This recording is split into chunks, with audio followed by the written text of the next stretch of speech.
Well, thank you very much once again for coming over and talking very vividly about the smog in Lahore.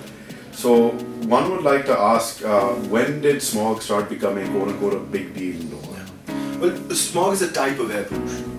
We have to be very clear about this. And smog involves things like an inversion layer, you have to have a certain amount of humidity, there has to be a dew point, temperature, and then you get something like smog. It has to be smoke and fog. But it's a type of air pollution. There's air pollution in Pakistani cities throughout the year, not just Lahore. It's not a smog problem, it's an air pollution problem. It's not a Lahore problem, it's a Pakistan-wide problem. The type of fuels that we use for our transport and for our energy and the type of stuff coming out of our industry, mostly situated in urban areas, means that the air quality in urban areas is extremely poor in Pakistan. Air pollution isn't new either in Pakistani cities. We've known for years about air pollution. The World Bank wrote a report on Pakistan's state of environment in 2005 where it estimated something between 18 to 20,000 people were prematurely losing their life because of air pollution. Back then, right? And now, fast forward 20 years and there's been very little in terms of investments in cleaner air technology, so it's only gotten worse since. And some of the figures are staggering. We're talking millions of people potentially losing their lives early on account of air pollution. Right, thank you for that introduction to the disease. So, what can people do in general to stay safe from the smog? Again, in order to deal with the air pollution, you have to tackle the air pollution sources. We have to fix the fuel quality in Pakistan, we have to transition to renewable energies, we have to have better and cleaner production systems, we have to have urban public transport, our cities have to... A whole number of things have to be done at the same time, and it will take years. Seriously, years. It's going to cost money, it's going to take time, it's going to be hard, but better air quality can be achieved. But we don't have time. Air quality is lethal. What you can do in the meanwhile is very important. Make sure you wear masks when you leave the house.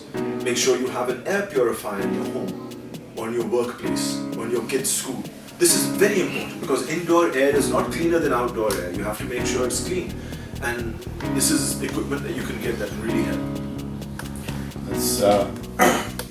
It seems like it's very important, and it seems that these are certain precautions that naturally we have to take to stay healthy during this very difficult time.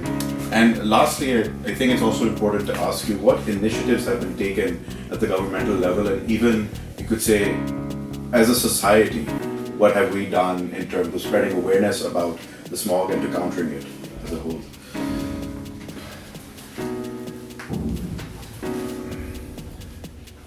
When I look at the response from the state on air pollution over the last 6-7 years, since 2016-17 when the smog season started, what we call smog season started, when I look at the effort that's been put in, it is frustrating and angering.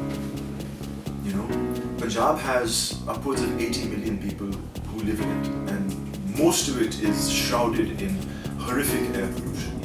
And yet, over the last 5-6 years, the government hasn't found the money to buy even one reference standard air quality monitor. Right? The state of it's either denial or messaging, but certainly not the things that need to be done. We hear, for example, that squads have been formed that will go and shut down polluting industries. Fantastic. So you have a handful of people up against 12,000 polluting units. That's like shaking your fist at the sky. It's a joke. Then we're told that we're going to sprinkle the streets with water. Arey bhaiya, what about the coal-based burning? What about the diesel burning? What about the automobile exhaust? What about the gases?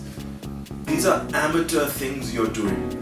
When you realize the scale of public health disaster we're in, it's frustrating and angering when I see the relative inaction of the state, previous government and this government on this issue.